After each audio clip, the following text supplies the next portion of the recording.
Everyone, আসসালামু আলাইকুম। আপনারা ভালো আছেন সবাই? আমি আলহামদুলিল্লাহ। তো আমি আজকে দেখাবো গরুর মাংসের রেসিপি জাল বোনা। তো আমি প্রথমে দিয়ে দিয়েছি আদা রসুন, তারপর ধনিয়ার গুঁড়া, তারপর দিয়ে দিলাম হলুদের গুঁড়া 2 টেবিল চামচ।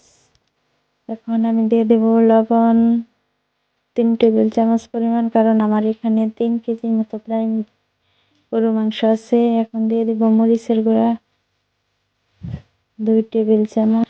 মরিচ আপনারা দিয়ে দিবেন যে যতটুকু জাল খান তার উপর নির্ভর করে। তো আমি একটু বেশি জাল খাই, তাই একটু বেশি জাল দিয়ে দিলাম। তো আপনারা এভাবে রান্না করবেন। এখন আমি দিয়ে দেব সয়াবিন তেল। 3 কেজির মাংসের মধ্যে আমি একবার একটু বেশি তেল দিয়েছি। আর এখন আমি মাংসটাকে চুলায় বসিয়ে দেব।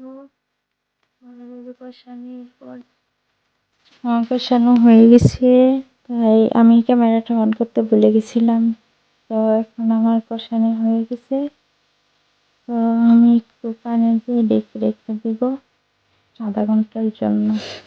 এখন মাংসটা আমার কষানো হয়ে গেছে।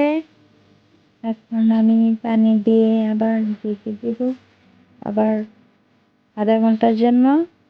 তারপর আমার এখন আমার তরকারিটা কষানো হয়ে গেছে।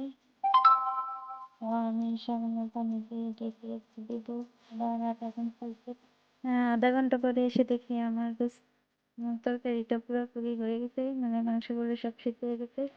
আপনারা যারা আমার ভিডিও দেখছেন তারা আমাকে লাইক, কমেন্ট, সাবস্ক্রাইব করে রাখবেন।